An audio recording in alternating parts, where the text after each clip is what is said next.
Além do filme 30, fizemos Síntese 30, que é um documentário lindo, feito pelo Paulo Maclean, que foi também o diretor que fez Pelé.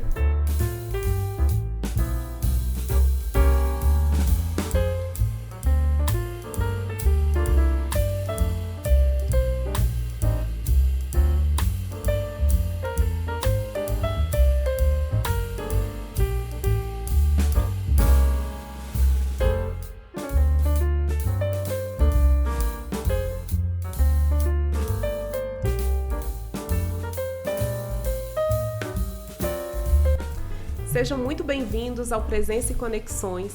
Eu gostaria de aproveitar a oportunidade para te pedir para se inscrever no nosso canal, curtir o conteúdo e, se possível, compartilhar com sua lista e divulgar esse conteúdo que estamos elaborando com muito carinho, especialmente para você. E aí eu queria começar hoje perguntando para a Dani se ela sabe sambar.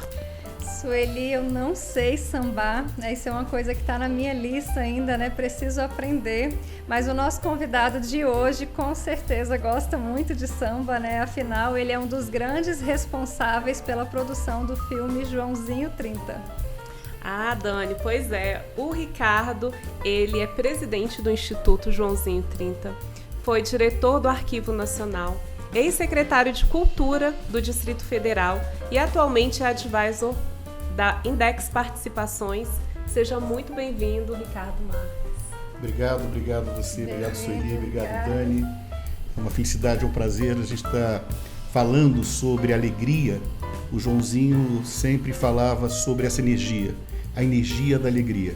E eu confesso a vocês que eu busco isso em qualquer ambiente e hoje eu estou vendo isso aqui. Pois é, Ricardo, e é um prazer para a gente receber você. Você sabe que a gente não chegou nem perto, né, de alcançar o seu currículo aqui e a gente fez isso propositalmente porque nós gostamos muito que o nosso convidado se apresente. Você pode se apresentar para a gente, Ricardo? Então, vou citar sempre o Joãozinho, que vocês iniciaram com isso, com o Instituto Joãozinho 30, que eu presido, onde ele nasce em 2008.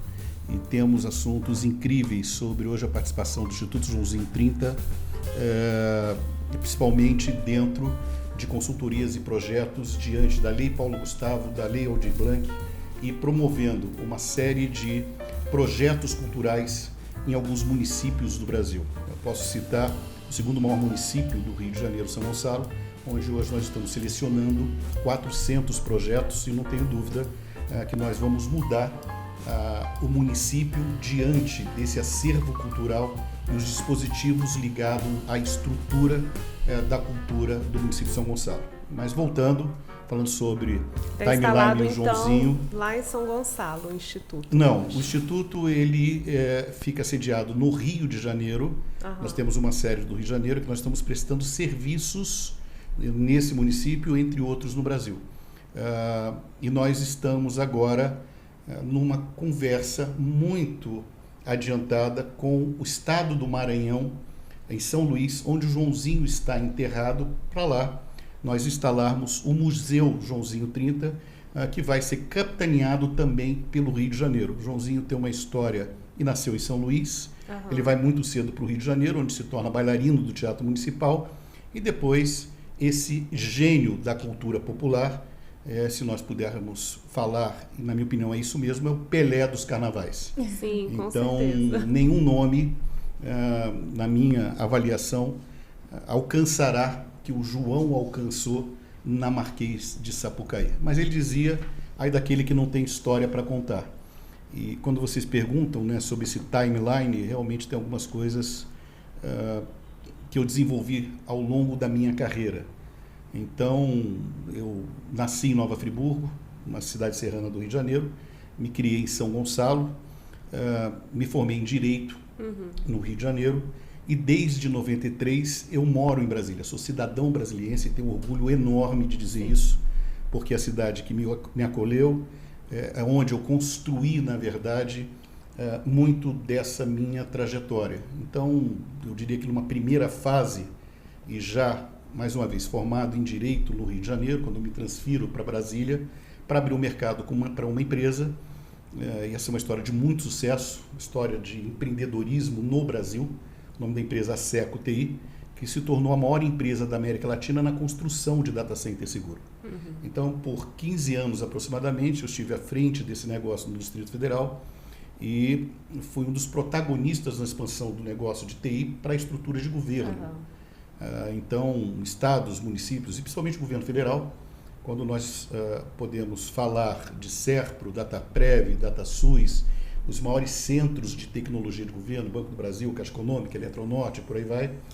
Então, sem dúvida nenhuma, eu tive uma participação muito importante nesse processo, nesse período, sentando e negociando e conversando, projetando com as maiores empresas de tecnologia do planeta. Levando pessoas para a Europa, para as maiores feiras de tecnologia, onde eu passei muito tempo estudando novas formas, novas tecnologias, e por isso também me torno uma espécie de analista do futuro, um futurista. As pessoas, às vezes, vêm pedindo previsões do que vai acontecer. Quais são as próximas tendências da tecnologia, Ricardo? Olha, sem dúvida nenhuma, tem duas coisas que mudam absolutamente tudo, na minha opinião. Meio ambiente e clima, acho que a gente não precisa falar muito mais, né? Eu estou muito envolvido por conta de alguns negócios que eu venho desenvolvendo no país, falando sobre meio ambiente e clima, e a outra é a inteligência artificial. Muda tudo, muda as nossas relações, vai mudar a visão de emprego, de trabalho, de projetos, ou seja, nós estamos entrando cada vez mais num modelo onde a inteligência artificial assume um papel em mercados, em estados, em projetos. Então são os dois temas, e isso vai acontecer muito rapidamente. Eu gosto muito de filmes, né? Como secretário de Cultura que fui, e tive o privilégio de estar à frente, talvez, de um dos mais aplaudidos festivais de cinemas acontecidos no Distrito Federal, e tem histórias incríveis. Então, a gente quer saber todas. Mas não vai ter tempo suficiente. Não vai dar tempo são hoje, muitas né? histórias para contar, né? Joãozinho 30 de novo. Mas é nesse timeline, né? E depois a gente fala um pouco mais do cinema, dessas histórias de cinema e inteligência artificial, futuro. Mas então eu passo a percorrer também a política sindical no Distrito Federal, o vice-presidente do Sindicato da Indústria da Informação, dos Serviços da Informática, Fibra, FEComércio, membro fundador do Cicobi. Então eu tive muito envolvido nessa cadeia do setor produtivo aqui no Distrito Federal. E depois eu me torno secretário de Cultura, né? Então essa foi uma fase incrível da minha vida. Eu tive a honra de inaugurar o Complexo Cultural da República. Na inauguração, o presidente Lula ao meu lado, né? Foram os meus 15 minutos de fama com o presidente, que se tornaram 40. E foi realmente um evento muito importante. A última obra do Oscar Niemeyer em vida, onde eu abro o centenário Oscar Niemeyer e desenhamos, quer dizer, eu acompanhando ele desenhando, um projeto Niemeyer por Niemeyer que percorreu o mundo com as suas obras.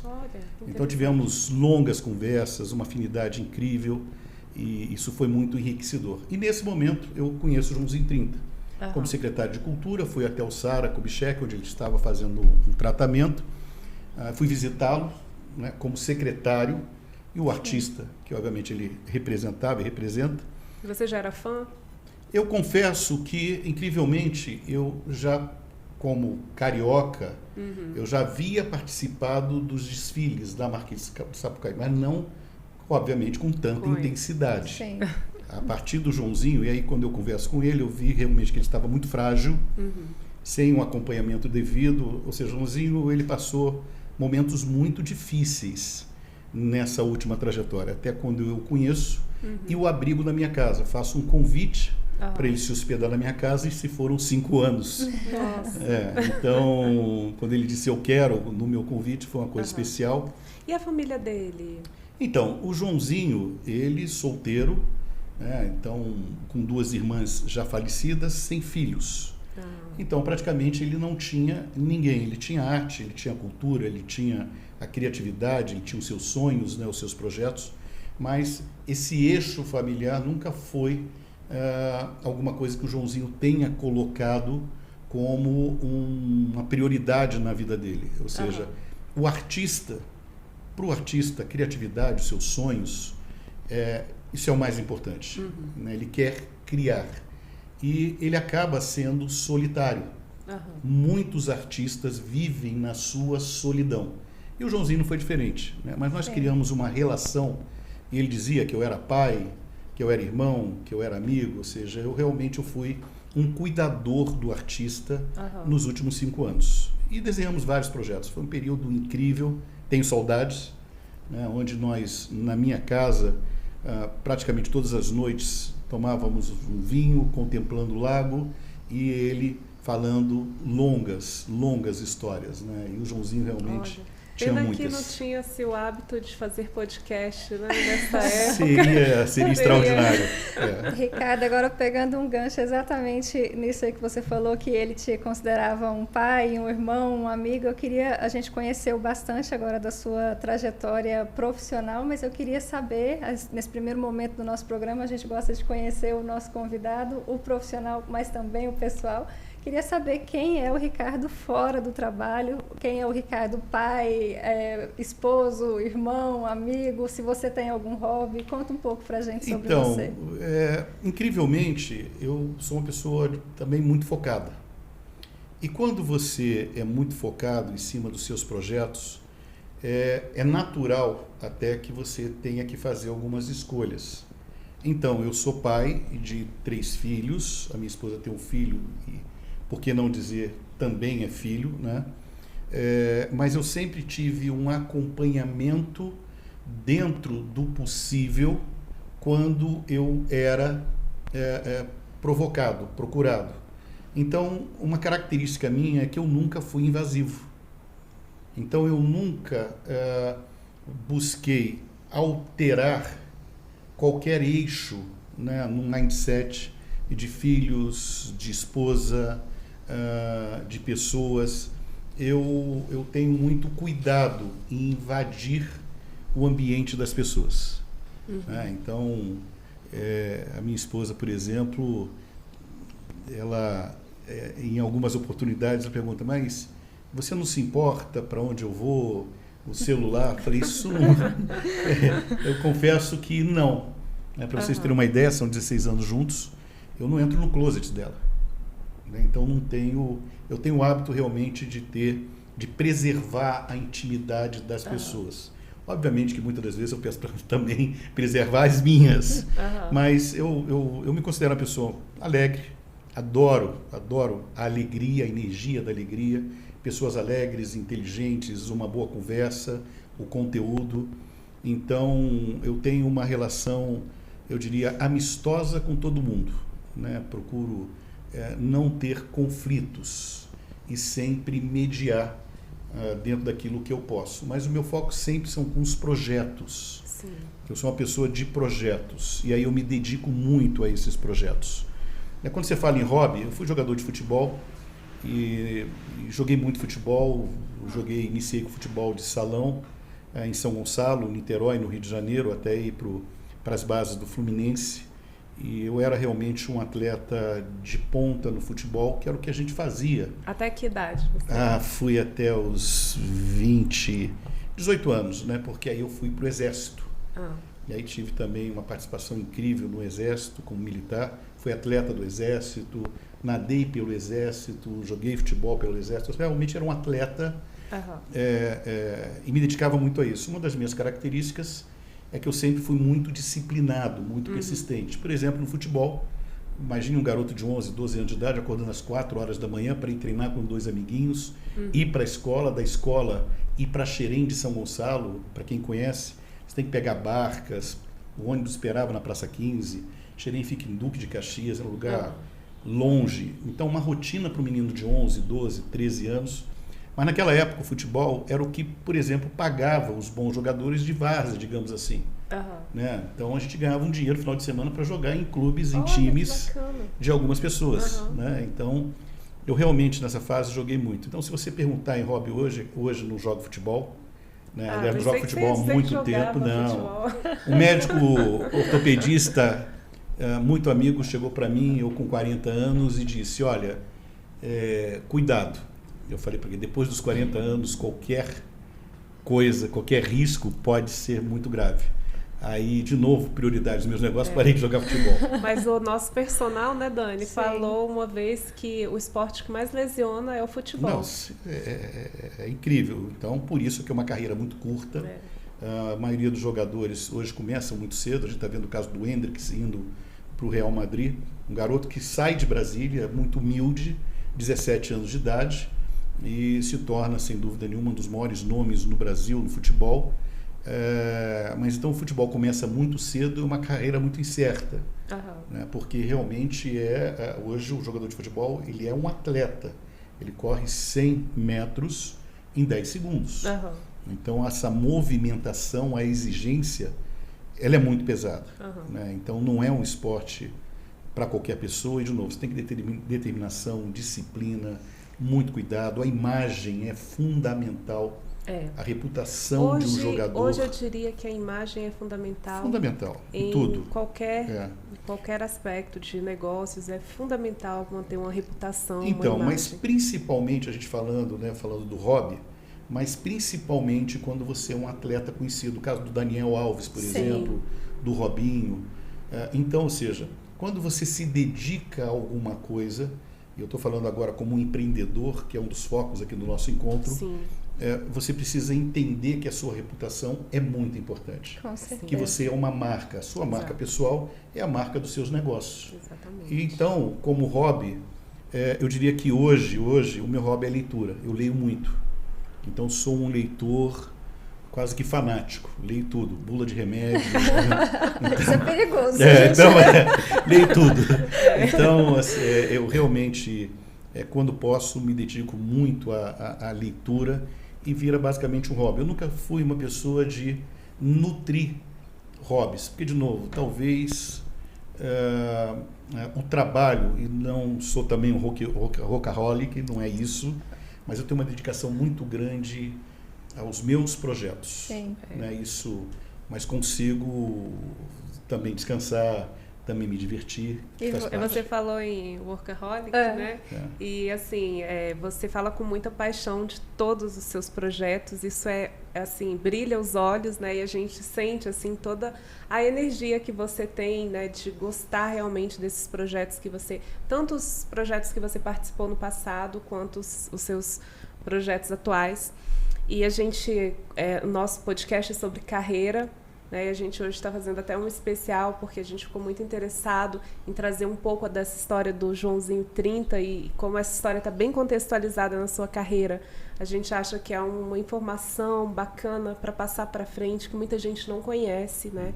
E a gente tem, assim, você falou, né, já inicialmente, né, da fundação do Instituto Joãozinho 30, mas teve também um filme que foi estrelado pelo Matheus Nastergalli e pela Paola Oliveira, que foi o filme 30. Isso. E eu queria saber qual foi a sua participação, né, nesse filme e como foi todo esse processo dessa gravação desse filme, a repercussão e o que o Joãozinho achou desse filme, enfim. Esse filme, primeiro, na minha opinião, 2 atores, entre outros, tá? Foi um elenco de altíssimo nível.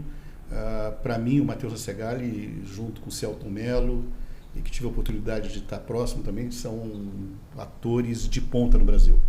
Eu adoro o Matheus Nastergalli. E a Paola Oliveira, naquela época um pouco mais jovem, mas sempre muito talentosa.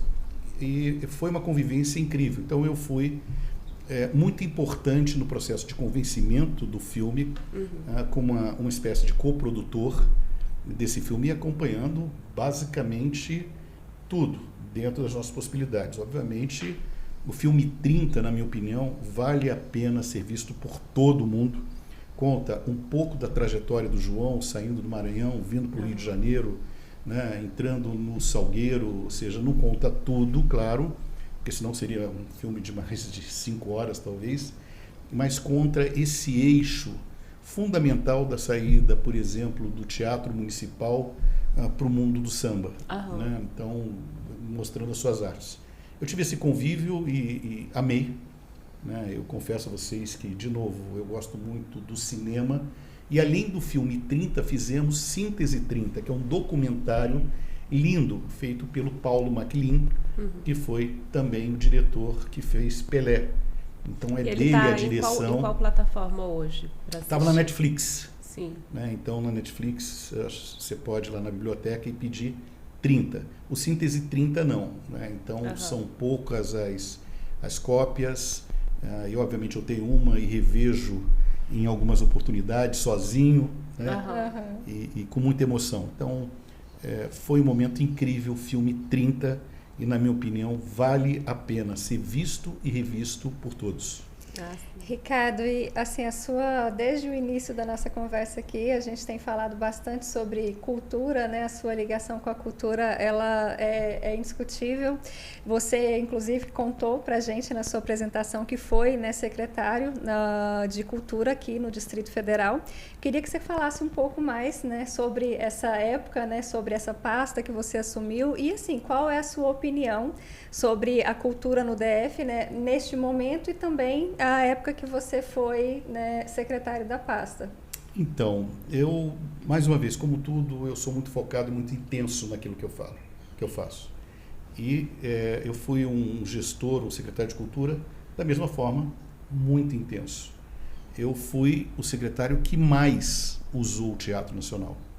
Né? Para você ter uma ideia, inclusive, no final do ano, joguei futebol de salão, que era um hábito, uma tradição no palco do Teatro Nacional. Você juntou o seu hobby, né? Juntei o futebol com o teatro, com a cultura. Então, eu realmente considero que eu fiz coisas incríveis, né? Tenho muito orgulho disso. Por exemplo, esses dias eu estava falando com o Reco do Bandolim. E só tem a escola Rabelo, porque fui eu o relator do Compresb, e que naquele momento as obras e a instalação do Clube do Choro estavam há alguns anos sem uma definição.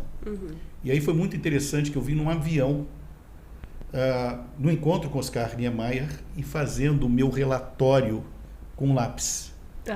E cheguei nessa reunião, imagine vocês, com Gilberto Amaral, Ernesto Silva, e todos os grandes nomes da cultura do Distrito Federal, e o Reco no fundo. E quando eu termino de ler o meu relatório, o Reco chorando, me molha todo, e todo mundo de pé aplaudindo. Estava ali inaugurado o Clube do Choro definitivamente. Nossa, que bacana. Né? Então, o Reco, esses dias, né, que eu escrevo artigos, sou um articulista do jornal O Dia, eu tenho uma coluna, Ricardo Marques, @odia.com, todos convidados, né, para assistir, para ler.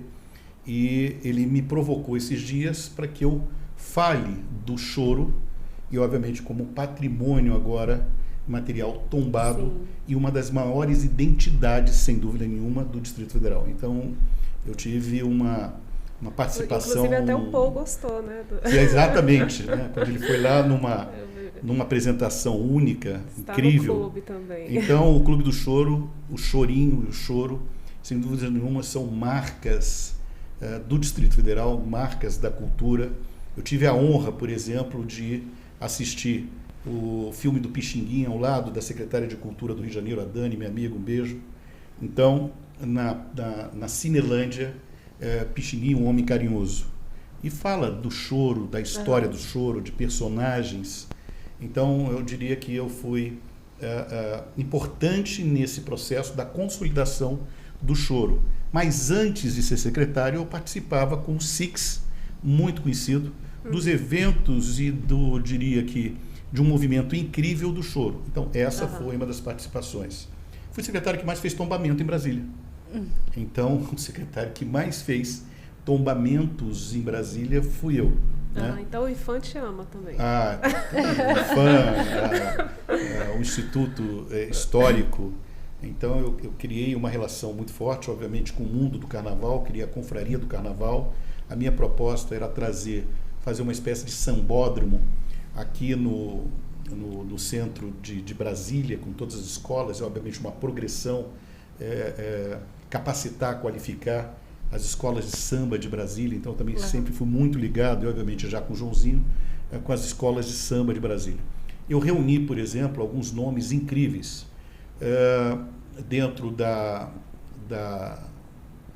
música erudita, dentro do balé. Então, a Gisele Santoro, todas as grandes damas estavam sempre próximos de mim. Né? Então, eu tive uma importância muito grande nas facetas, nos estilos culturais, na infraestrutura da cultura. De novo, eu praticamente todos os eventos do teatro, e algumas histórias muito peculiares. Por exemplo, no Festival de Cinema, né? Eu abri o Festival de Cinema com o Brasa. O Brasa, um produtor aqui do Gama, um bombeiro, já falecido. E quem me pediu, na verdade, para dar esse apoio foi o Celton Mello, conversou comigo, me trazendo isso com Pedro Cardoso. Nossa, que bacana. Então, ou seja, e eles me convenceram de que eu deveria prestigiar um produtor local, um produtor do Gama, e ele, um especialista em trash, né? Então, eu abri o Festival de Cinema no Teatro Nacional, recebendo 2.500 pessoas. Como que é um filme trash? Por exemplo, trash é um lixo, né, que se sim, chama sim. dentro do cinema. E muito divertido. São coisas assim inusitadas. Irreverentes. Totalmente. Nesse festival de cinema, é interessante que eu recebi as 2.500 pessoas na porta. Olha. Né, apertando a mão. E teve, na época, o Senna, o secretário nacional de cinema, falou: olha, eu nunca vi isso no mundo. Alguém realmente recebendo e se mostrando um anfitrião. Teve uma história muito interessante nesse episódio, nesse período, na abertura.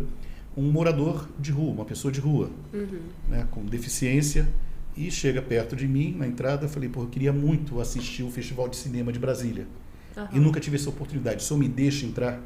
E engraçado, tinha um segurança do meu lado. Não, vai embora. Eu falei: calma, é o secretário de Cultura que sou eu. Né? E segurança não sabia que eu era o secretário de Cultura. E aí eu fui fazer perguntas para esse, mas por que o senhor quer? Ele falou: isso é minha paixão de criança. Eu falei: então vem comigo. Né? E eu botei essa pessoa do meu lado para assistir a abertura do Festival de Cinema. Então todo mundo levantou, aplaudiu, foi um negócio incrível. E nesse filme do Brasa, acho que foram poucas oportunidades que eu me lembro de ter me divertido tanto. É um gesto de inclusão sem fantástico, dúvida, né, Ricardo? Sem dúvida, que a gente não vê isso facilmente. Se você tem um festival de cinema, normalmente você tem, de novo, os intelectuais, as pessoas do ramo, obviamente os telespectadores, os cinéfilos, os espectadores de forma geral, mas eu percebo sim pouca inclusão.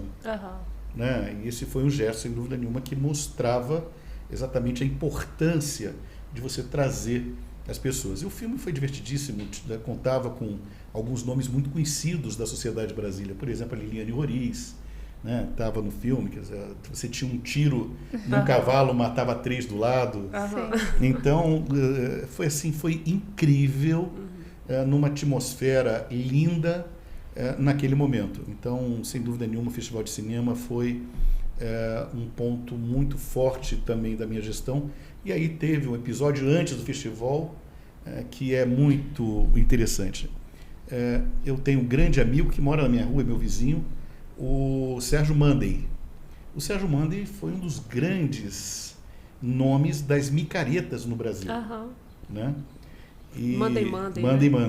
Então, uma pessoa incrível, também um grande abraço, querido amigo, meu vizinho.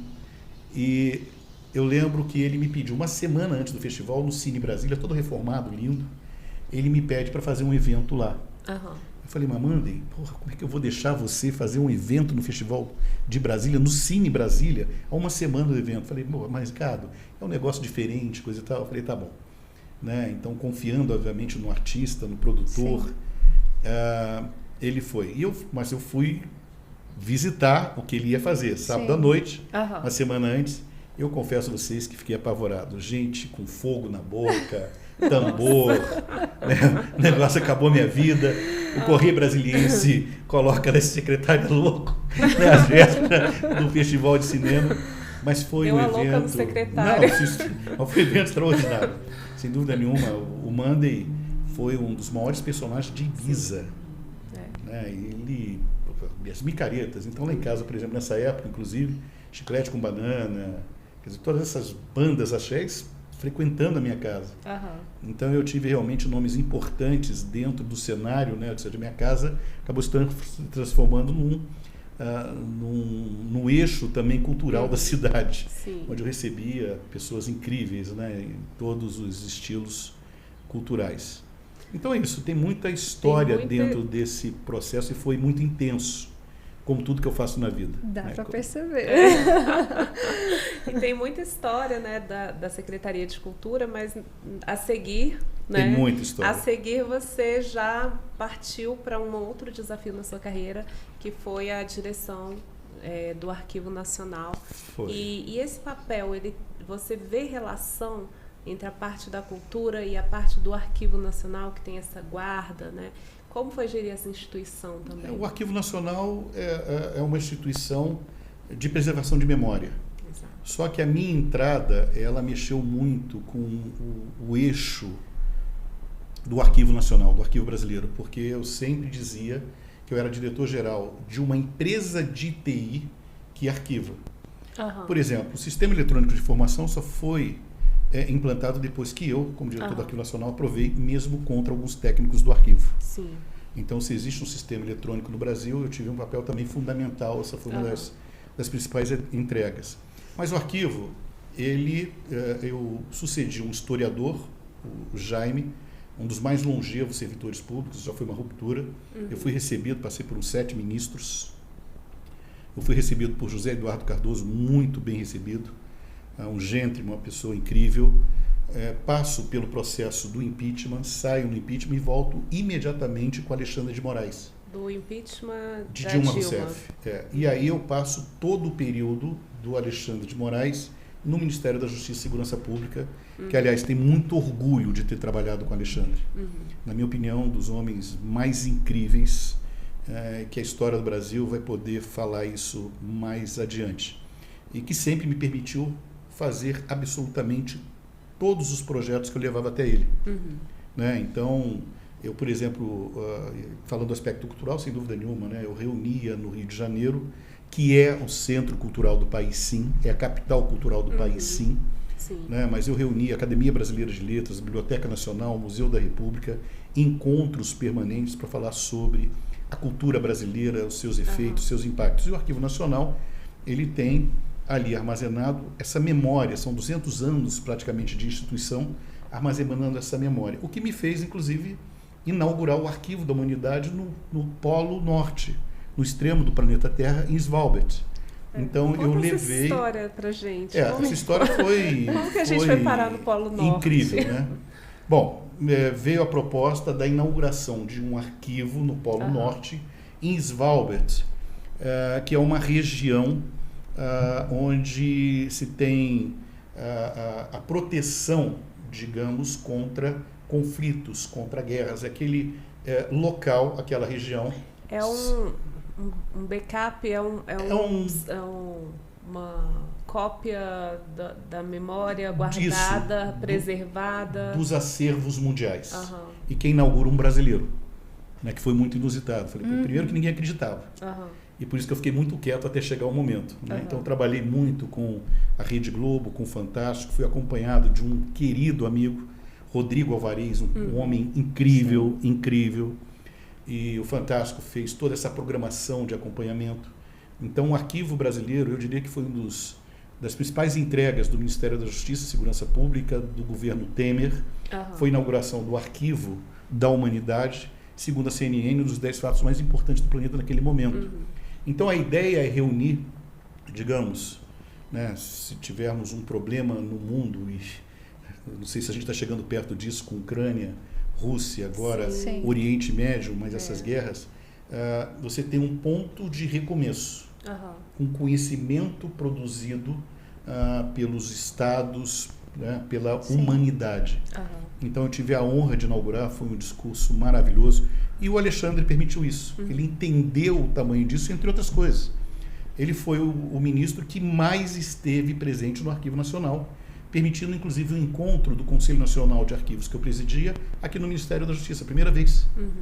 Então o ministro Alexandre de Moraes, ele tem uma sensibilidade muitas das vezes desconhecida. Então, por exemplo, eu abriguei no Arquivo Nacional no Rio de Janeiro, na sede, os Jogos Paralímpicos. E numa visita do ministro Alexandre de Moraes, ele dançou com cadeirantes e chorou. Por isso que eu digo, olha, o ministro Alexandre chora, viu? Então, ele é um homem óbvio, inteligente, preparado, emotivo, sensível. Ele colocou o Arquivo Nacional pela primeira vez na história no Programa de Segurança Pública, na época de uma rebelião terrível. Né? Quando ele me perguntou, mas o que o Arquivo Nacional tem a ver com segurança pública? Eu falei, tudo. Eu falei, mas como assim? Eu falei, ministro, olha lá em Alcaçuz, Rio Grande do Norte, a primeira coisa que os internos destruíram, o arquivo. Então, quando eu mostrei a junção de universidades, de arquivos públicos, o Arquivo Nacional, dentro de uma estrutura para uma solução dos prontuários e informações do sistema prisional brasileiro, ele imediatamente concordou. Peguei a minha equipe e viajei pelo Brasil, no sistema prisional, para dar uma solução para esse armazenamento de prontuários de presos no país. Para vocês terem uma ideia, esse trabalho, ele ocasionou à época pelo menos 30% de informações que fazia com que presos que eram apenados e cumpriam penas pudessem sair. Estavam além dos seus limites. Então, uma das coisas, hoje eu sou um especialista, até porque nesses últimos 2 anos, 3 anos, eu frequentei e visitei praticamente 10 sistemas prisionais no Brasil, por conta de um projeto que eu estou à frente hoje, que é o tratamento de ambientes que precisam de mais controle, contenção de risco contra micro-organismos. Para vocês terem uma ideia, 67% das mortes no sistema prisional são por doenças transmissíveis e tratáveis. Então, sem dúvida nenhuma, é um impacto muito forte. E agora, com a questão do rigor em relação às saidinhas, sem dúvida nenhuma, isso vai ter um impacto onde essas pessoas ainda vão ficar talvez mais instáveis dentro desse ambiente que é muito insalubre. Tuberculose, por exemplo, no ambiente prisional, é uma coisa crítica. E como foi dentro do sistema prisional, né, você que também tem essa vertente, né, da parte de biologia e de, enfim, durante a pandemia? Foi muito intenso, né? Eu praticamente com essa empresa que eu presto todo o tipo de consultoria e venho à frente como gestor estratégico a partir da Index Participações. Basicamente, eu visitei todos os estados brasileiros, não só presídios, hospitais, escolas, comandos de crise. Então, me tornei uma autoridade em relação à pandemia, seus efeitos e consequências, os seus pilares importantes, e desenhei uma modulagem para mitigar os riscos dentro dos ambientes e diminuir efetivamente doenças provocadas por micro-organismos. Então, hoje a SAISBio, que é a maior empresa vírus do mercado, e bactérias. Vírus, bactérias, fungos, então todos esses agentes patogênicos que são capazes de levar riscos aos mais variados ambientes. Então, em todos os lugares, tá? Então, aqui em condomínios, residências, hotéis, pousadas, arquivos, bibliotecas, museus, né, escritórios de forma geral, órgãos públicos. Então, todos os ambientes, eles realmente têm um pouco mais ou um pouco menos de riscos. Por exemplo, nós estamos hoje muito atentos ao sistema prisional, sem dúvida nenhuma, a portos, a aeroportos, a hospitais, as escolas. Então, escolas públicas no Brasil, quando eu tenho oportunidade de dizer, e sempre dentro dessa vertente, houve uma desigualdade social na educação muito forte na pandemia. Os filhos daqueles que podiam tinham acesso à tecnologia, ao ensino à distância. E aqueles de famílias mais pobres, vulneráveis, ficaram praticamente 2, 3 anos sem ter nenhum tipo de apoio. Tem uma série de questões sociais, inclusive, voltadas a isso. Isso leva muito tempo para você recuperar. Isso causa esse bolsão de desigualdades. Por quê? Por conta de doença. Então, eu tenho falado muito com os secretários de educação pelo país.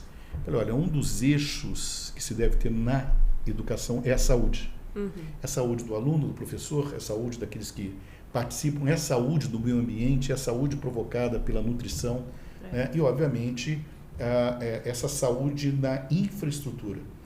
Cada vez mais é importante que você tenha impacto. Pequenas orientações, como lavar a mão, já muda tudo, né? A máscara. Gente, nós estamos em pandemia, é importante isso, viu? O que a OMS decretou foi o fim do estado de calamidade pública internacional, né? O estado de emergência. mas não a pandemia. Então, nós estamos em pandemia.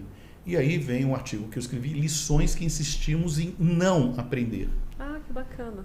Então, falando sobre isso, porque parece que está tudo bem, esquecemos rapidamente, Sim. né, mas morrem ainda 30 pessoas dia de Covid. Então, nós estamos falando da crise da dengue, né? São 5 milhões de casos, 2.800 pessoas mortas nesses primeiros meses do ano. E é sazonal, isso vai continuar acontecendo.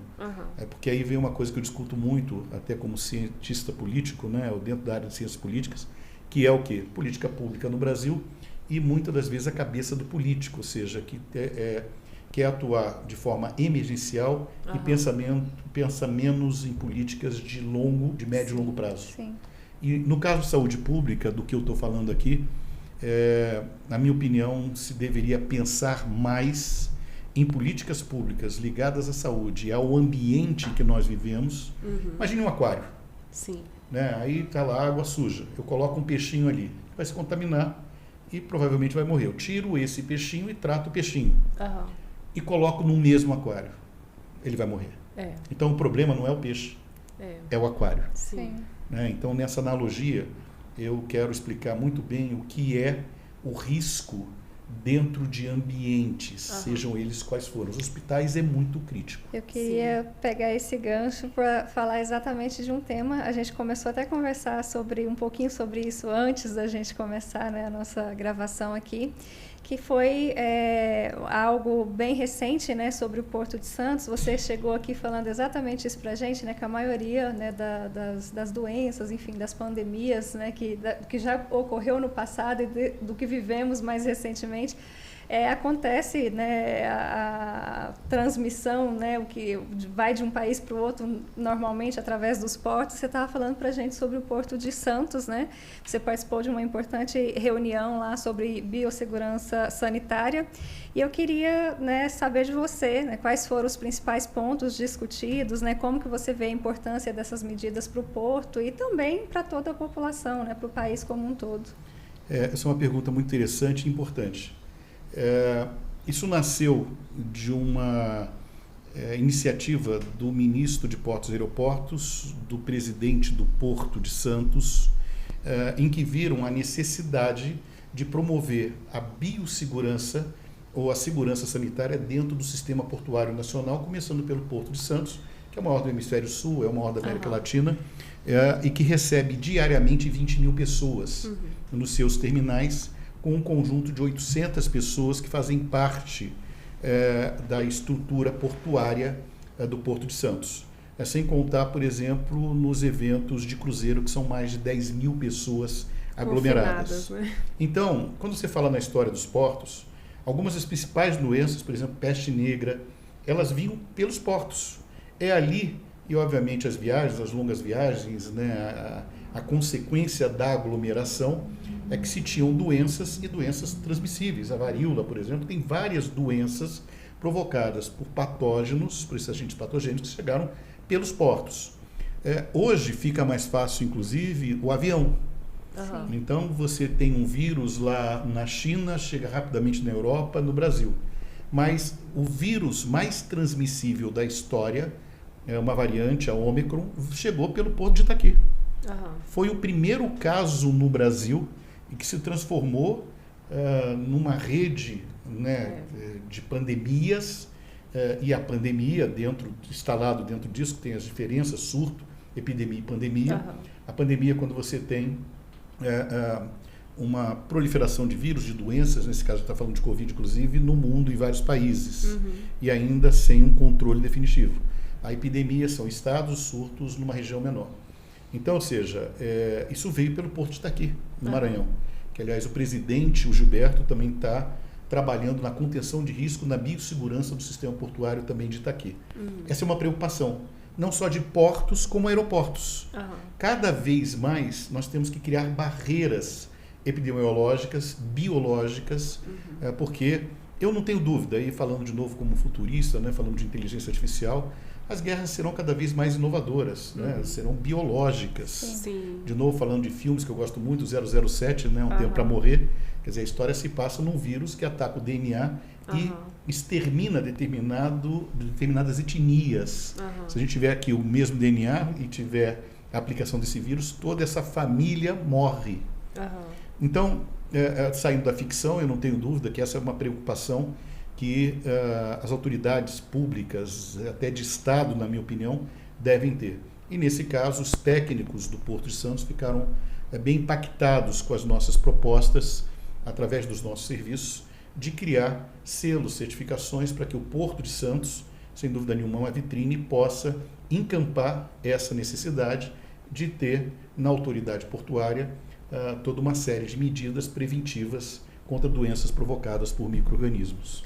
E aproveitando esse encaixe que a Dani fez, também queria encaixar uma conversa anterior que a gente teve, onde você mencionou que foi recebido por um amigo querido, Nuno Vasconcelos, que é um multiempresário português, e a gente queria saber sobre os projetos que vocês têm, sobre essas experiências, que você conte um pouquinho para a gente sobre isso. O Nuno Vasconcelos é um dos homens mais interessantes que eu tenho o prazer de dizer que é meu amigo, e sempre conversas que vão do cenário econômico, do cenário político. Ele teve uma influência gigante em Portugal em um determinado período, então banqueiro, sempre trabalhando com a parte de comunicação.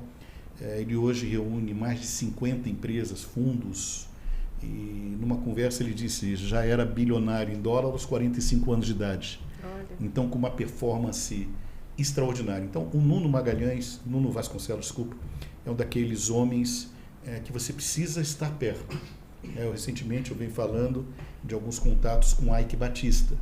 Então, independente do que abateu o Ike em determinado momento, mas eu me interesso muito pelos personagens, por suas histórias. Histórias de sucesso, histórias de fracasso, e me interesso, inclusive, muito mais pelo fracasso, pelos problemas, do que pelo sucesso. Sucesso você comemora, que é muito importante, viu? Sim. Né? Aquilo que você conquista, comemore. Tem que comemorar. As pessoas às vezes esquecem, isso faz parte do núcleo empreendedor, comemorar. Mas você tem que estar analisando cada vez mais aquilo que abateu as empresas, os seus projetos, para que, obviamente, você não repita aquilo. Isso está dentro de homens com experiências como essa. Então, o Nuno, que hoje comanda, por exemplo, um grupo de comunicações poderosíssimo, e que ele me deu a honra, o privilégio de fazer parte, de novo, como colunista de um desses jornais, o segundo maior do Rio de Janeiro. Então, sem dúvida nenhuma, é uma alegria estar com um homem desse, que, de novo, recebe políticos em sua casa, empresários importantes. E nós estamos falando de São Paulo, que é um outro viés, é um outro ambiente, que sem dúvida nenhuma impulsiona a economia brasileira. Sem dúvida. E você também nos contou um pouquinho aí sobre uma noite de gala, né? Eu queria que onde você recebeu grandes nomes como Ricardo Capelli, Brizola Neto, Randall Farah, entre outros nomes, né, com grandes trajetórias de sucesso, e assim e falou sobre a expectativa, né, de grandes transformações no cenário econômico, de inovação, e tendo Brasília como assim uma indutora, né, de um projeto ousado, inclusive à altura de Juscelino e Roriz. Conta um pouquinho mais, né, desse encontro para a gente, como que foi? Então, a primeira questão, na minha opinião, interessante e importante, é que eu recebo muito, né? É um hábito que eu tenho. Vou novamente falar sobre um livro que está me inspirando atualmente, a última edição do livro do Bill Gates, Como se prevenir das próximas pandemias, entendendo que nós estamos em pandemia, que ele reúne pessoas todas as sextas-feiras, ainda hoje, em casa, e que ali saem temas importantes de conversas, atualidade, cenário, tendências em todos os ramos de atividade, setores e segmentos. Então eu tive o privilégio, que é um privilégio, receber um dos homens mais incríveis da história atual do Brasil, Ricardo Capelli. Então, Ricardo, um homem jovem, muito preparado, inteligente, hoje à frente da Agência Brasileira de Desenvolvimento Industrial, a BDI, vinculado ao Ministério do Desenvolvimento e Economia, com o Geraldo Alckmin. Então, o Capelli, jornalista, ele foi secretário executivo do Ministério da Segurança Pública o ano passado.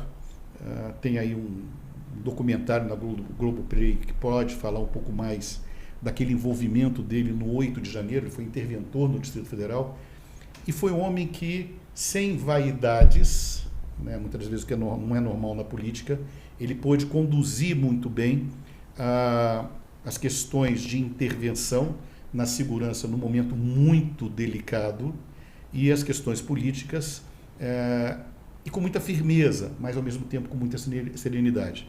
Então eu confesso que eu sou um admirador do Ricardo Capelli.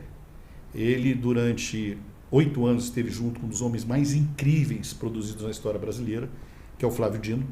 Né? Então, Flávio Dino, juiz, deputado federal, governador por 2 mandatos no Maranhão, depois senador da República, ministro do Executivo e agora ministro do Supremo Tribunal Federal. Então, ele foi o representante do Estado do Maranhão durante 6 anos aqui no Distrito Federal, depois foi para o Maranhão, viveu lá durante 2 anos, e aí conduzindo a Casa Civil, a comunicação do Estado do Maranhão. E hoje o Ricardo Capelli, ele está à frente, orientando muito das articulações da política industrial no Brasil. Então, ele hoje já conhece rapidamente as necessidades da indústria brasileira, a necessidade do crescimento, da inovação, da tecnologia. Ele se prepara para trazer talvez um dos maiores eventos em tecnologia para o Distrito Federal. Ele tem uma visão diferente quando a gente fala em Juscelino, com a inovação, com a ousadia de Brasília. Quando a gente fala de Joaquim Roriz, que eu tive o privilégio de ter todo esse contato, e por que não dizer que também fui secretário de Joaquim Roriz, e toda a visão dele, por exemplo, quando ele falava em metrô, as pessoas falavam, ele é louco, né? E hoje a gente fala, por que não tem mais metrô em Brasília? Então, o Roriz foi o homem que moldou a capital da República. E eu vejo que a gente precisa, hoje, quando a gente fala em futuro do Distrito Federal, eu tenho uma preocupação enorme, porque nós somos 3 milhões de habitantes, nós somos uma cidade administrativa, a administração não consegue abrigar mais o volume de pessoas que precisam de trabalho qualificado. Então, nós temos cidades, são 35 cidades regionais hoje em Brasília. Então, eu posso citar, por exemplo, Paranoá, Itapuã, São Sebastião. Essas 3 regiões reúnem mais de quase 300 mil pessoas. Né? E se for feita uma análise, e obviamente ela é feita, pessoas em uma desigualdade muito grande, sem empregos ou empregos não qualificados. Isso gera uma preocupação muito grande se nós, além da administração pública, não reunirmos condições para ter uma industrialização, principalmente indústria limpa. E eu tive uma importância considerável na instalação do parque tecnológico da cidade digital, hoje Biotic, e a ideia era ali reunir as principais indústrias e empresas de tecnologia, não só do Brasil e do mundo, com o maior comprador da América Latina, que é o governo, na sua área de tecnologia. Infelizmente, esse projeto não aconteceu, né? E aí mais uma tarefa minha como secretário na época de Cultura, também relator do Compresb, onde eu permiti que o Banco do Brasil, a Caixa Econômica, instalasse o seu centro de data center no Biotic como pioneiros, né? Ou alavancadores, na verdade, para aquele projeto que se desenhava naquele momento. Então, o Capelli, ele é muito atento a essas mudanças, tecnologias. Nós falávamos, por exemplo, o exemplo de Singapura, com 3 milhões de habitantes, quer dizer, uma cidade onde as startups... Vocês estão fazendo um exercício, né? Um pensamento, um exercício de futuro. O Capelli está muito envolvido com o Distrito Federal. De novo, Isso é muito importante para se direcionar, né? Para direcionar a carreira, direcionar as pessoas que estão próximas, né? Os filhos, enfim, isso é fundamental. É essa necessidade. Eu percebo que Brasília precisa ter pessoas com essa visão, com essa modulagem, com um interesse, não é um interesse político, não é um interesse econômico, mas é um interesse de ajudar, é um interesse de colaborar para o futuro. Nós precisamos de Capelli, nós precisamos, né, a revista Veja, por exemplo, o título Chama o Capelli. Né, e eu diria o seguinte, nós somos privilegiados, e eu, né, nesse contato com ele. O Brizola Neto é um homem incrível, uma inteligência que eu observei em poucos homens. Olha, eu diria o seguinte, incrivelmente, né, ele talvez não a vocação, mas a inteligência desse rapaz, ela é notável. Obviamente, ele contou sobre uma certa imaturidade, muito jovem, ao ser ministro de Estado, deputado federal por 2 vezes, vereador no Rio de Janeiro, importante, obviamente dentro da condução do PDT, e carregando esse nome que é uma marca poderosa no Brasil, Brizola. Sim. Mas ele falou muito bem sobre as questões de crescimento do emprego, onde ele é especialista. Ele hoje é secretário de trabalho de um dos municípios mais importantes do Brasil, IDH, que é Niterói. Esteve junto com Henrique Porto, um professor que também atua com ele na Secretaria de Trabalho, e foi o município que mais recebeu recursos nesse momento do Ministério do Trabalho, capacitação, qualificação, porque atendeu todos os requisitos necessários para isso. Então, eu fiquei realmente muito bem impressionado. O Randall, que é secretário executivo da ABDI, é um homem talentosíssimo, ligado à cultura. A filha dele, por exemplo, é um talento nato, Estados Unidos, Netflix, ou seja, ele é um agente cultural. Então, a cultura nos ligou muito. Mas mais do que isso, é um homem público, um articulador, um executivo de ponta, um homem incrível, incrível. Então, a gente está falando dessa reunião e, obviamente, pensando, claro, no Brasil, na indústria, na política, nos cenários. As reuniões são sempre muito importantes, principalmente quando a gente tem um grupo como esse. E eu espero que uma hora eu chame... E eu espero que uma hora a gente diga, chame o Capelli. Chame o Capelli. Então, assim, atualmente, né, Ricardo, você é advisor. E a gente, olhando o seu LinkedIn, depois de conversar com você, a gente vê que não está nem refletido tudo que você tem feito, toda a sua contribuição. E a gente também não chegou nem aos pés de falar também toda a sua trajetória, que é uma trajetória muito ampla. Mas eu queria saber de você, quais são os próximos desafios da sua carreira?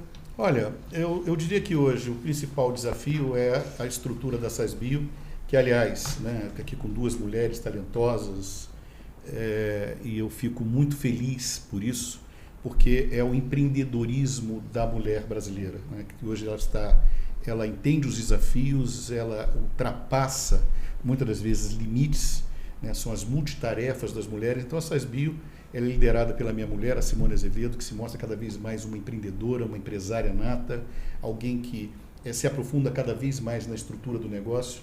Então eu diria que o maior desafio que eu tenho hoje como esse conselheiro, como esse consultor, é fazer com que a SASBio ela possa se tornar cada vez mais essa empresa moderna, inovadora, de geração de valor para o cliente. O meu alvo é sempre gerar valor para o cliente através dos meus serviços e daquilo que eu entrego. Então, eu quero nesse momento dar parabéns às mulheres, pelo seu ritmo, sua inteligência. Quero aqui citar também, quando a gente fala de política de governo, a Celina Leão, uma querida amiga que percorre comigo mais de 20 anos de amizade. Eu tive a honra de receber o título de cidadão honorário das mãos da Celina. Então, na minha opinião também, a gente tem aqui a Celina Leão como uma mulher intensa naquilo que ela faz. Ela é convidada, né, Dani, para vir para cá gravar então, com a gente. Eu sou um admirador profundo, acompanho a carreira dela há muitos anos e eu realmente espero que a Celina ela possa contribuir ainda mais com o Distrito Federal, que ela conhece muito. Então, de novo, a SASBio, ela é, sem dúvida nenhuma, esse meu principal ponto focal de inteligência e de estrutura para que a SASBio, com as indústrias que ela está montando, ela hoje é uma empresa internacional, ela tem também escritórios em Portugal, Lisboa, Porto e Sines. Então, a gente tem essa estrutura muito forte. Eu estou à frente de um ecossistema empresarial. Eu tenho o meu escritório... Pode crescer mais, então, né? Porque é uma rede voltada para a biotecnologia sem um potencial dúvida. Incrível de expansão. Hoje a SASBio ela tem 3 serviços no seu portfólio. Ela é classificada como empresa de saúde e biotecnologia. A primeira é esse tratamento que eu chamo de biodescontaminação assistida certificada, onde, num período de garantia de 90 dias, os nossos técnicos, médicos, infectologistas, epidemiologistas, biólogos, químicos, engenheiros, quer dizer, um time de altíssima qualidade, ele durante 9 meses assiste os ambientes que eu chamo de pacientes, para que a gente tenha a contenção de riscos desses agentes patogênicos e, obviamente, doenças provocadas por eles. Então, a biodescontaminação é um dos braços importantes da SASBio. A outra, a gente chama de banho no leito, em pesquisas que nós fizemos, em mais de 50 hospitais, nós percebemos que um dos maiores problemas que se tem na infraestrutura hospitalar é banho no leito, né? O banho no leito ainda é praticado com meios muito rudimentares, eu poderia dizer assim. Primeiro que você precisa de 2, pelo menos, técnicos de enfermagem, são técnicas muito aperfeiçoadas, e hoje ainda é com recipiente, muita água, sem o tratamento adequado. Numa reunião recente com a secretária de Saúde do Distrito Federal, que aliás é uma mulher incrível, médica, dedicada, então ela, Luciane Florencio, ela me falou que teve, esse assunto sensibilizou muito, porque ela teve com a mãe 6 meses de banho no leito, acompanhando ela, médica, então sem dúvida nenhuma ela ficou sensibilizada. Então a SASBio criou um sistema, uma prestação de serviço, onde nós temos técnicos de enfermagem, enfermeiros, médicos do trabalho, onde nós perguntamos para o paciente qual é o horário melhor para ele tomar o banho, que ele se sente mais confortável, se a aguinha é quente, fria, enfim, se homem, mulher. Então a gente deu dignidade, deu conforto. Sim. Isso faz uma diferença muito grande no banho no leito. Então esse é um dos nossos, hoje, criamos um sistema que você tem a sensação de chuveirinho, né, do banho com chuveirinho, e uma economia de mais de 60% para os hospitais. Isso é muito importante, principalmente porque a gente usa pouca água. Né, e a segurança, obviamente, de doenças cruzadas. Então, a biodescontaminação, banho no leito. E, por último, agora eu estou trazendo um serviço para o combate e eliminação de vetores e pragas, principalmente os mosquitos Aedes aegypti, causadores da dengue e de outras doenças. Que foi um surto absurdo esse ano no Brasil, e vai Paraguai, aumentar, infelizmente. Enfim, vários países. É sazonal, mas nós vamos ter, até por questões do clima, isso está muito alinhado ao clima, climáticas. Nós vamos ter problemas intensos em relação a isso, e não só a esse vetor, mas outros. Então, hoje nós temos um sistema numa motocicleta, onde nós colocamos os inseticidas e as gotículas, termonebulização, saem pelo cano de descarga. Nossa. É incrível e tem feito muito sucesso. Por quê? Porque a motocicleta, obviamente, ela alcança lugares que um veículo, que um carro não alcança. Então, esse sistema que a gente chama de SeisMove faz parte hoje do nosso pacote de entrega, e agora a gente entra também no tratamento, no combate contra pragas e vetores, né, através dessa estrutura da SASBio. Mas eu tenho o meu escritório de advocacia, sou atuante e tenho me dedicado cada vez mais a RM Advogados Associados. Aqui em Brasília, ocupava até pouco tempo a secretaria, a comissão, como secretário-geral de saúde do DF. No Rio de Janeiro, sou secretário-geral da Comissão do Direito do Futuro. Sou advogado no Maranhão e em Portugal. Então, nós temos uma rede de advogados que pertence ao grupo. Você dorme à noite? Não, eu durmo muito bem. Aliás, eu durmo, quando as pessoas perguntam, durmo bem. Eu tenho um hábito, falando de hábitos, mas eu procuro hoje dormir mais cedo possível e acordo muito cedo. Então, nesse período, sei lá, de 10, 11 horas da noite, até as 5h30, mais ou menos, eu durmo muito bem. É um bom horário. Eu descanso, que as pessoas falam, por quê? O que eu quero ver hoje, assistir, você tem streaming, você tem tudo à tua disposição. Então, você escolhe o tempo e o que você assistir. E eu confesso que se você for analisar os programas 10, 11 horas da noite, né? Embora Renascer tenha feito aí, está fazendo um sucesso enorme, né? Então o Cacau, Bahia, mas eu confesso a vocês que eu tenho realmente hoje cada vez mais um hábito saudável. Hoje, por exemplo, tive um café da manhã com um homem incrível, que eu faço tratamento em ozonioterapia, Dr. Antônio Teixeira, um dos protagonistas, pioneiros no ozonioterapia no Brasil, um médico incrível. E o outro, que é o... Depois eu quero esses contatos, todos os contatos citados. O Edmilson Migovski, que me acompanhou no Porto de Santos, e uma das pessoas o reconheceu, que ele foi muito no Faustão, falando sobre doenças transmissíveis, infecções, etc. E o Migovski, o filho dele, também médico, João, eles fazem um tratamento à base de canabidiol e de qualidade de vida. Então, ou seja, essa outra vertente, né? Eu tenho cada vez mais cuidado mais da saúde. E o sono é fundamental. Para vocês, mulheres, né, a minha dica que vai aqui é durmam bem. Né? Não deixe ninguém perturbar o sono de vocês. É verdade. Então, eu durmo. Ricardo, nós estamos entrando agora num quadro aqui, né, do nosso programa, que é Essa História Deu o que Falar, né?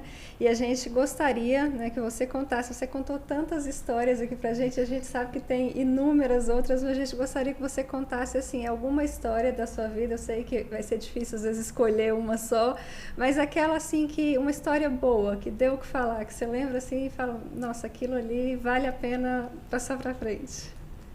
Veja, a gente tem, de novo, citando o Joãozinho, que eu iniciei com ele, né? São histórias que você deve contar, mas incrivelmente eu sou muito pouco apegado ao passado. Tanto as boas como as histórias ruins. Eu tenho uma memória incrível. Eu já percebi. Eu esqueço. Ouvindo você citar tantos nomes, eu falei, gente, eu estava aqui pensando, você contando, eu pensei, como que ele lembra o nome, sobrenome, tudo? Eu tenho uma memória, detalhes. eu tenho uma memória incrível, mas...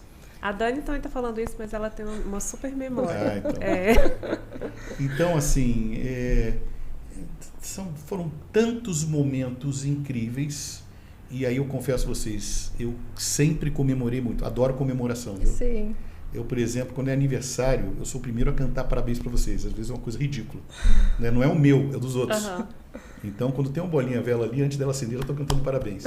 Eu adoro vida e adoro comemorar. Então, eu comemorei muito, são várias as boas lembranças. Né? E também são as lembranças de fracasso, mas que também têm uma característica. Eu não guardo mágoa, rancor, absolutamente nada. Não deu certo, parto para outra. Uhum. Né? Então, algumas alegrias, sem dúvida nenhuma, foi receber o Joãozinho 30, né? E essa relação, essa amizade que vai ficar marcada para sempre. As histórias que eu contei aqui, por exemplo, desse morador, dessa pessoa de rua que eu recebo para assistir o Festival de Cinema ao meu lado. Né? Então, assim, eu tenho muitos momentos interessantes para contar, muitos testemunhos. Né? As viagens que eu fiz, eu adoro viajar, eu recomendo que todos viajem muito, sozinhos, acompanhados, não importa, ou seja, esse conhecimento cultural, para mim é uma necessidade. Sim. Quando a gente fala em hobby, eu falei dos livros, né, da leitura. Se alguém quiser me dar um presente, me dê um livro que eu vou ficar feliz da vida. Mas viagens eu adoro. Então, conhecer culturas, pessoas diferentes, modos de pensar. Então, isso tem muitas coisas, né? Mas eu não conseguiria agora, talvez, listar uma que fosse... Foram muitas. E perrengue? Foram muitos. Mas tem algum perrengue que você poderia contar aqui pra gente? De repente, até numa viagem, a gente já teve assim, histórias incríveis aqui, né? Principalmente histórias de perrengue. De perrengues em viagem, as pessoas sempre passam, né? E rendem... Tem um que é muito interessante, né? Que eu fui para a Europa, junto com uma comitiva, Joaquim Roriz, José Roberto Arruda, Marconi, Paulo Otávio, e eu representando o setor de tecnologia da informação do Distrito Federal para avaliação de parques tecnológicos na Europa, França, Alemanha, Espanha, né? E eu embarquei sem R$1. Não tinha R$1, porque os meus diretores, né, tiveram algum problema em banco, não sei o quê. Eu fui sem hotel, né, sem nada. Então, esse foi um perrengue terrível. Você partir para uma comitiva como essa, sem R$1 no bolso. Pedindo o cafezinho, para alguém pagar seu cafezinho. Nem pedia, né? Eu tinha um jeito de tomar. Aí a inovação dos jovens e tal. Então, esse foi um episódio. E deu tudo certo no final. As relações, né, no final deu tudo certo. Mas esse foi, você viajar numa comitiva como essa, né, e sem a disponibilidade de recursos, não foi fácil. Teve outra muito engraçada, né? Tava eu e minha esposa, eu estava na França, e numa cidade, eu estava pegando um trem, e aí estão lá todos os vagões, a gente estava no vagão mais atrás, mas eu falei, vou deixar essas malas que estão muito pesadas no vagão da frente. E aí fui no vagão da frente, deixei tudo armazenadinho e fomos lá para trás. E de repente eu descubro que alguém me fala o seguinte, aqueles lá, o primeiro comboio vai para outra cidade.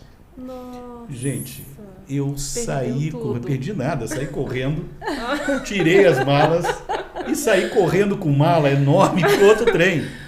Então, Quase esse você se foi... perdeu da sua esposa. Não, ela não sei onde ela estava. Eu falei, cadê ela? Aí a preocupação é, se perde a mala, aonde que eu vou encontrar isso? Então, esse foi... Tem várias historinhas, né? Que história é essa? Poxa, então, tem várias historinhas, mas essas duas foram muito interessantes. Agora a gente tem um outro quadro que se chama Deu ou Não Deu o que Falar. Qual que é a pergunta, Dani? Você já morou fora de Brasília? Fora de Brasília, sim, porque você contou pra gente que nasceu no Rio, né? Mas Isso. fora do Brasil, já teve uma experiência, assim, além das viagens, de fazer talvez um intercâmbio, um curso? Não, algo... eu já passei 50 dias na Europa. Né? A gente não pode dizer que era morar, porque eu fiz uma série de visitas, né? Eu sempre tive o hábito de viajar sozinho. Né? Então, muitas das viagens a trabalho, eu, quando vou num ambiente, eu quero falar a língua daquele pessoal, eu me esforço muito, se é na Espanha, se é na França, na Alemanha, não importa, eu quero falar, né? Eu quero entrar na cultura daquele pessoal. Você fala quantas línguas? Não, hoje eu falo português e né, um pouquinho de inglês, aí vai. Mas eu gosto de, quando eu chego no país, eu vou... Você compra aquele... Comprava, né? Que hoje em dia é tudo hoje no você tem celular, tem tudo. Você comprava aqueles livrinhos, assim? Não, eu conversava com as pessoas. Aham. E aí, como eu sempre tive muita facilidade, eu acabava conversando, e se me der depois de algumas horas, a gente já está falando algumas coisas, obviamente, de forma rudimentar. Mas então, eu não morei fora, eu me planejei, confesso a vocês, e muito, para morar, em definitivo, em Portugal. Aham. Eu amo Lisboa. Agora tá fácil, né? Que você tá com o escritório lá. Tenho ido muito, né? Agora em julho, por ano eu vou muito adoro Portugal, mas incrivelmente Portugal não é um ambiente bom para negócios. Ah, é? Não, foi uma das conversas com o Nuno, nós estávamos falando, e o português, quando vem para o Brasil também, ele tem muita dificuldade de se adaptar. Sério? Né? Porque o Brasil é muito complexo. Aham. E os portugueses, eles são, como os europeus de forma geral, eles são muito cartesianos. Então, eles não conseguem entender que o dono, por exemplo, de uma empresa de conserto de carros pode ficar milionário. Né? Para ele é uma ruptura cultural. Eu trouxe agora, recentemente, para o nosso escritório no Rio de Janeiro, um português, um jovem, cientista da aeronáutica, trabalhando, atuando em neurociências, desenvolvimento de equipes, e eu o convidei para atuar na expansão dos negócios desse ecossistema no Brasil a partir do Rio de Janeiro. Não suportou 4 meses. Sério? Jovem, 29 anos, mas a solidão, o clima, o ambiente, as relações. Então foi uma ruptura e ele retornou. Nunca tinha saído, inclusive, de Portugal, Lisboa. Então é muito difícil essa adaptação aqui e o ambiente de negócios em Portugal. Isso é um erro das pessoas, não é bom. Agora, claro, como você está... Portugal é um país muito interessante, porque ele é pequeno. Você conhece Portugal todo, norte, sul, em, 6, 8 horas, pela ela é muito pequena. São 11 milhões de habitantes em todo o território português. A culinária, gastronomia, é lindo. Eu acho que Lisboa é uma cidade cosmopolita. E se você for ver o mapa mundo, está no meio. Né? Então... subiu muito os preços. Não, subiu muito os preços. A habitação lá está proibitivo, principalmente em Lisboa, proibitivo. Né? Não dá para você realmente pensar em morar em Lisboa em euro. Então está muito caro e o ambiente de negócios não é bom. Mas eu confesso que durante um período eu já estava pronto com as malas para embarcar para Lisboa. São momentos, né? Às vezes esse não é um momento, mas pode surgir uma oportunidade. Eu hoje confesso que não sei. Eu diria para vocês o seguinte, e aí para o empreendedor, como talvez uma orientação, uma dica, o Brasil é o melhor país do planeta. Eu ouço muito isso. É o melhor Depois país que a gente do abriu realmente planeta. A empresa, a gente sempre escuta. O Brasil é o país que mais tem problemas e sempre onde tem problemas existe tem oportunidades. Esse país é um país continental. Nós não temos grandes conflitos. É um povo solidário, trabalhador. Sim. É um país com uma série de propostas. E, de novo, quando a gente pensa meio ambiente e clima, quando a gente pensa no desenvolvimento a partir dos negócios de sustentabilidade, o Brasil tem um acervo que é o maior do planeta. Então tem importância estratégica, tem negócios em todas as suas regiões né? Tem municípios, por exemplo, no Maranhão, né? Então, Balsas, que hoje é um centro importantíssimo agrícola no Brasil. Uhum. Você tem regiões em Roraima, em Rondônia, no norte do país, que são empreendimentos que o brasileiro, as pessoas não conhecem. Sim. Então, o Brasil é cercado de empreendedores e de negócios, né? É que, obviamente, são transições e a política influencia muito, porque cada mandatário tem, obviamente, a sua visão e a sua política desenhada. Isso cria rupturas. É por isso que eu defendo, por exemplo, o mandato presidencial mais longo do que o mandato com uma renovação. Né? Então, eu preferiria, honestamente, que você tivesse mais tempo para desenvolver uma política pública que pudesse fazer entregas e com essa visão de futuro. Então, o Brasil é um país com muitas oportunidades. Sim. Então, quando você vai, eu estive recentemente nos Estados Unidos, e uma confusão política, né, de negócios que é absurda, caro, né, quando você pensa em Miami, Nova York, onde o brasileiro mais vai até como turista, Las Vegas, alguma coisa assim, São Francisco, mas os Estados Unidos, que é enorme, obviamente, tem muitos problemas. Alguém falou comigo identificando 3 estadistas no mundo. Xi Jinping, a China, né, com seus crescimentos absurdos, a BYD acaba de chegar com o navio da BYD com mais de, sei lá, 50 mil veículos, número assustador, sei lá, de veículos, né?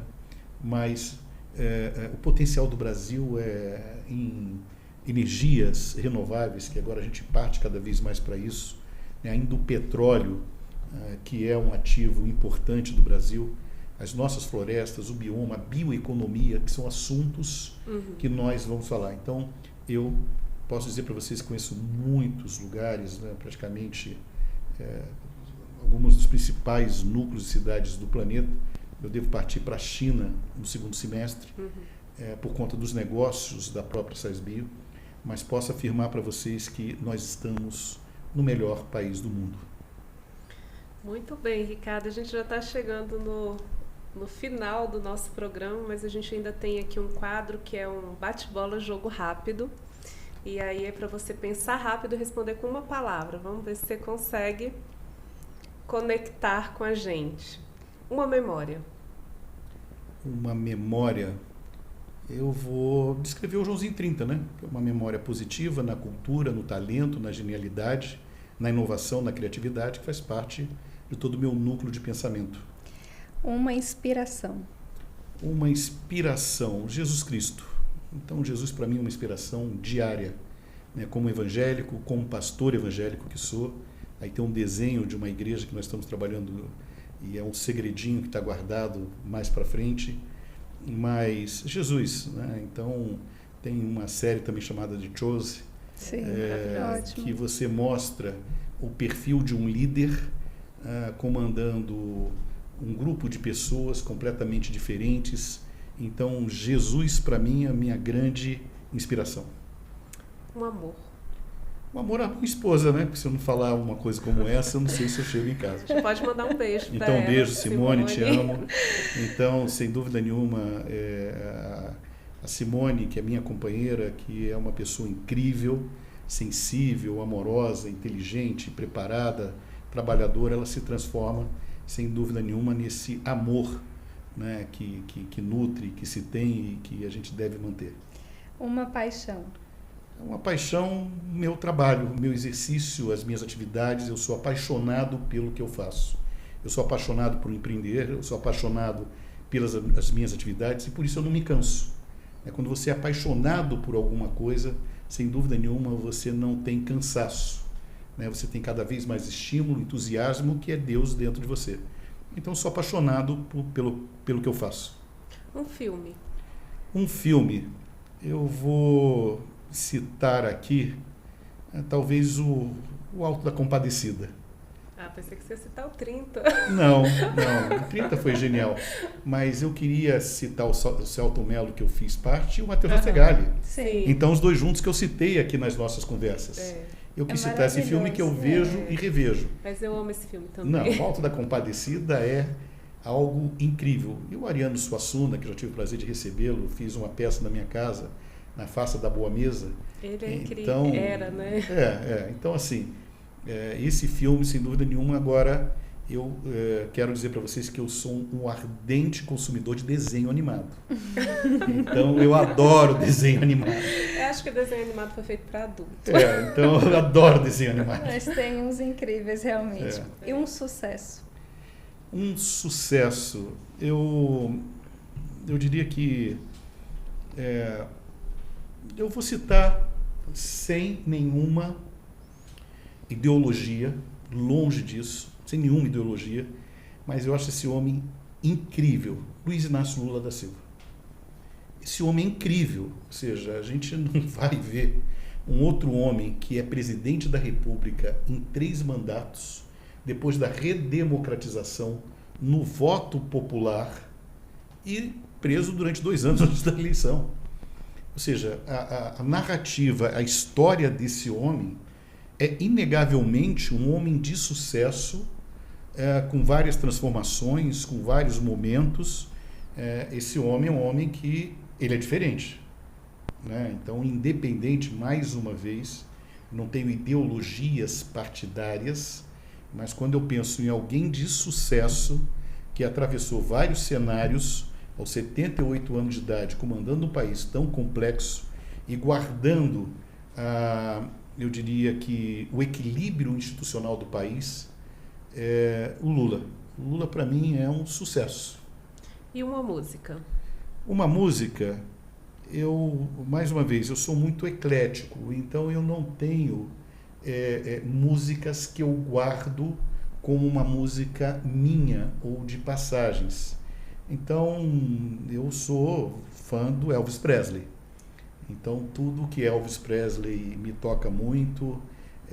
Ultimamente, eu tenho ouvido muito Frank Sinatra também, mas, assim, eu não tenho aquela música que me lembra efetivamente passagens. Eu nunca guardei isso. Né? Até como uma pessoa ligada à cultura, eu gosto de basicamente tudo, não tudo. Então eu tenho muita dificuldade, por exemplo, com o funk de hoje, mas o funk que nasceu de São Gonçalo, com Claudinho e Bochecha, né? Que aliás também é marca de um filme, Nosso Sonho, que vale a pena ver. Ali, sem dúvida nenhuma, quando você vê aquele funk, aquelas músicas, isso me chama muita atenção. Então eu gosto de estilos musicais, né? Então, do Elvis Presley, Rolling Stones, Beatles. Eu sou apaixonado pelos Beatles. Então, os Beatles, né, são incríveis. E fé? Fé inabalável. Então, eu tenho um lema, que é o do livro do Al Harold, Diário da Manhã, que ele diz que em tudo você tem que desempenhar um esforço extraordinário. Então, é um esforço além do seu limite para alcançar exatamente essas metas de sucesso. E a fé, ela tem que ser inabalável. Então, quando eu falo em fé, e aí tem uma coisa muito interessante sobre física quântica, que está ligada, inclusive, à própria fé, que é aquilo que você não vê, mas aquilo que está estabelecido, que está ao seu alcance. Então, a fé está muito presa ao que você pensa, ao seu imaginário. Então, eu digo sempre o seguinte, você tem que ter uma fé inabalável. E no livro de Tiago, ele fala sobre isso. Não pode ser como uma onda que ela vem e leva tudo. Então, a fé, para mim, ela é a construção de um modelo prático e real que está à sua disposição. Eu tenho fé, eu consigo. E aí eu tenho algumas histórias depois para contar sobre isso. Mas a fé é inabalável. Para mim isso é fé. Ricardo, a gente queria muito agradecer esse programa incrível, essa quantidade absurda, né, de lições, de histórias. Eu tenho certeza que a gente vai ter dificuldade na quantidade de cortes que a gente vai ter de assuntos incríveis que foram abordados hoje aqui no podcast. Então, queria deixar a nossa agência de comunicação de portas abertas para você e agradecer sua presença aqui e te pedir para você deixar os seus contatos para quem quiser conversar com você, entrar em contato, fazer um negócio com você. Quais são os contatos? Bom, eu vou deixar o meu endereço de e-mail, né? Que é marques.ambiente com temudo df junto, @gmail.com. Esse eu diria que é o endereço mais rápido e fácil para que a gente possa comunicar. Eu fico à inteira disposição de todos. Para mim, mais uma vez, é um prazer, um privilégio estar com duas mulheres incríveis, inteligentes, preparadas. A Sueli, que eu tive a honra de aprender com ela, foi minha professora em ciências políticas, né? Então, muito generosa até, não sei se eu merecia tirar as notas que ela me deu. Então, você sem dúvida, que ensinava na turma. Então, a Sueli, sem dúvida nenhuma, essa mulher preparada, inteligente, que agora para com esse novo desafio na área de comunicação da agência Dani, que eu conheço hoje, né? E que, de novo, se mostra uma mulher empreendedora, inteligente, e também contou um pouco da sua história. Então, o privilégio é meu. Eu que agradeço estar participando dessa conversa. Hoje um feriado, que mais uma vez mostra a disposição sem da gente estar sem ar-condicionado, né? Mas um clima maravilhoso. Está aqui o João Pedro, né? Que está conosco e nos acompanhando. Então, olha, parabéns. Eu quero elogiar a iniciativa, estimular cada vez mais. Eu não tenho dúvida que eu estou diante de uma agência, de um grupo de muito sucesso. Amém. E pretendo efetivamente, quem sabe, fazer parte dessa história. Obrigado a todos. Muito obrigada. Eu queria te pedir só para deixar uma mensagem final aí para quem estiver nos assistindo. A minha mensagem, quando a gente fala de empreendedorismo, e resumindo em tudo, quando a gente fala no contexto histórico, no timeline, nas passagens de pessoas, de encontros, de anseios, eu vou repetir, eu tenho esse lema muito forte na minha vida: esforço extraordinário.